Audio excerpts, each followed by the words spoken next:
যিশু বড় ভালো বন্ধু, ভাবে তার শিষ্যে কথা, তাদের দুঃখ নিজে লয়ে তিনি সহেন শত ব্যথা।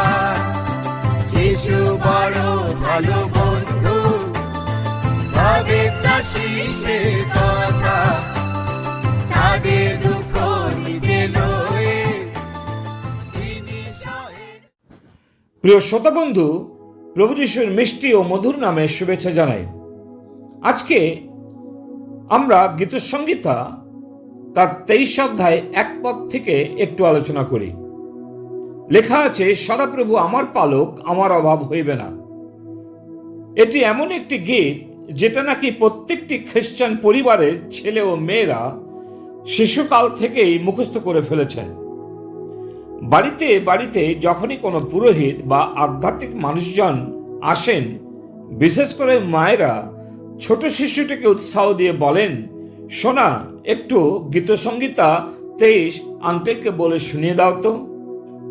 ব্যাস, তৎক্ষণাৎ বাচ্চাটিও আদো আদো ভাব নিয়ে সুন্দর কণ্ঠে এই গীতটা মুখস্থ বলে। মা বাবা তখন গর্বিত বোধ হন। হ্যাঁ, এই গীতটা এমনই যা সবাই ভালোবাসেন। সানডে স্কুল, ইউথ বা যে কোনো সভাতে অধ্যয়ন করা হয়। আমি 1988 সালে এই গীতের ব্যাখ্যা প্রভুর এক দাসের মুখ থেকে একটি সভাতে শুনেছিলাম এবং কয়েকটি শিক্ষা নিজের জীবনে প্রয়োগ করেছিলাম এবং আজও সেগুলো সত্য প্রমাণিত। আমার সাথে হয়তো অনেকের এই গীতের অনুভব ব্যক্তিগত জীবনে আছে। সদাপ্রভু আমার পালক, আমার অভাব হইবে না। এটা দাউদের জীবনের অভিজ্ঞতা, কোনো শেখানো কথা নয় বা পদ নয়। এই গীত রাজা দাউদ লিপিবদ্ধ করেছেন, যাকে ইসরায়েলের গায়ক রূপে জানত। এমনকি প্রভু যীশু খ্রিস্ট নিজেও মানুষ হিসাবে দাউদের বংশজাত ছিলেন। দাউদ ঈশ্বরের মনের মতো মানুষ ছিলেন এবং ঈশ্বরের আরাধনা করতেন। দাউদের লেখা প্রতিটা গীত আমাদের আধ্যাত্মিক জীবনকে উৎসাহিত করে। বিশেষ করে 23 গীতটি যে অন্যান্য সমস্ত গীতের চেয়ে বেশি করে খ্রিস্টীয় পরিবারগুলিতে স্থান লাভ করেছে। আমরা ছোটবেলা থেকে গানটি শিখেছি, আমার রাখাল কবু ঘুমান না, আমার কিসের ভাবনা। রাজা দাউদ প্রতিনিয়ত ঈশ্বরের উপস্থিতি উপলব্ধি করে এই গীত রচনা করেছেন, বাস্তব অভিজ্ঞতা।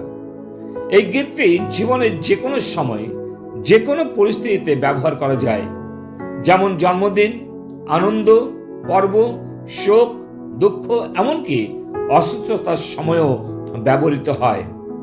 দাউদের ওই অভিজ্ঞতাগুলো জীবনে ছিল কারণ তিনি নিজেও একজন মেষপালক ছিলেন। তাই মেষপালক হয়ে তিনি জানতেন একজন পালকের সমস্যা এবং অনুভূতিগুলো। অনেকের কাছে গীতটি অতি সহজ, আবার কারো কাছে এটা অতি কঠিন। তথাপি গীতটির নিগূঢ় তত্ত্ব, গভীরতা স্পষ্ট বোঝা যায়। একবার একজন বিখ্যাত অভিনেতা একটি সভাতে 23 গীতটা আবৃত্ত করে শুনিয়েছিলেন এবং অবশেষে সমস্ত শ্রোতা বন্ধু হাততালি দিয়ে সম্মান জানিয়েছিলেন। সেই সময় একজন প্রাচীন বৃদ্ধ দরিদ্র সভার আয়োজনবৃন্দকে অনুরোধ করলেন, বললেন, আমাকে একটু সুযোগ করে দেবেন, এই 23 গীতটা আমি বলে শোনাবো। যদিও কমিটি সন্তুষ্ট ছিলেন না, তথাপি বৃদ্ধকে সুযোগ দেওয়া হলো। বয়সের কারণে ওই বৃদ্ধ ঈশ্বরের দাস সব ঠিকঠাক ভাবে বলতে পারেননি, কিন্তু যখন তিনি গীতটার ব্যাখ্যা শেষ করলেন, কেউ করতালি দিয়ে উৎসাহিত করেনি, কিন্তু সেই সভাস্থল স্তব্ধ হয়ে গেছিল। সকলেই নিজেদের চোখের জল আটকাতে পারছিল না এবং দেখা গেল অনেকেই কাঁদছেন। তখন পূর্বের ওই অভিনেতা মঞ্চে দাঁড়িয়ে বললেন এবং অকপটে স্বীকার করলেন যে আমার এবং এই সম্মানীয় বৃদ্ধ দাদুর মধ্যে পার্থক্য হচ্ছে যে আমি শুধু গীতসংহিতা 23টা জানি, কিন্তু এই বৃদ্ধ, যিনি সেই গীতসংহিতা 23-এর পালককে জানেন। হ্যাঁ প্রিয়, সেই পালক রাজা দাউদ নন, কিন্তু রাজাকে যিনি পরিচালনা করতেন, যুগানগুলি দিতেন, সুরক্ষা দিতেন, তিনি ইসরায়েলের রক্ষক, সদাপ্রভু, জীবনের পালক। প্রশ্ন করতে চাই, আপনার জীবনের পালককে কে আপনাকে পরিচালিত করে? আপনার কি তার সাথে ব্যক্তিগত কোনোদিন সম্মুখীন হয়েছেন? আপনি 23 গীতটা জানেন নাকি সেই গীতের পালককে জানেন? 1988 সালের একটি সভাতে শুনেছিলাম, একটি ছোট্ট মেয়ে সানডে স্কুল অ্যানিভার্সারিতে একটি চার্চের বড় সভাতে পদ মুখস্থ বলতে উঠল এবং বিশাল ভিড় দেখে ভয় পেয়ে যায় এবং পদটিও ভুলে যায়। সবাই তাকে উৎসাহ দিয়ে বলতে থাকে, মামুনি তুমি বলো, পারবে।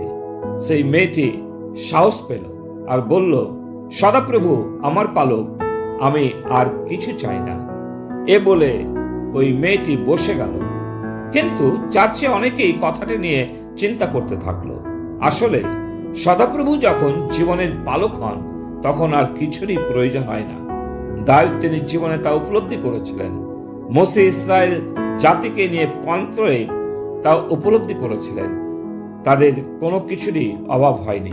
প্রিয়, আপনিও যদি অভাব ও সংকটের মধ্য দিয়ে যাচ্ছেন, তাহলে প্রভু যিশুকে জীবনের পালক করুন। তিনি আপনার সঙ্গে থাকবেন, তিনি আপনাকে সহায়তা করবেন।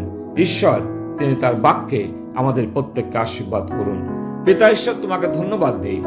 আমরা আজকে দেখেছি রাজা দাউদের গীতে, যেখানে তিনি বর্ণনা করছেন, সদাপ্রভু আমার পালক, আমার অভাব হইবে না।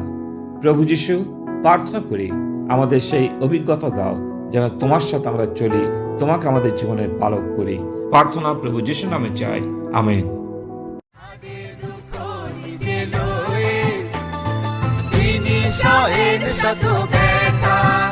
তোরা কে যাবি।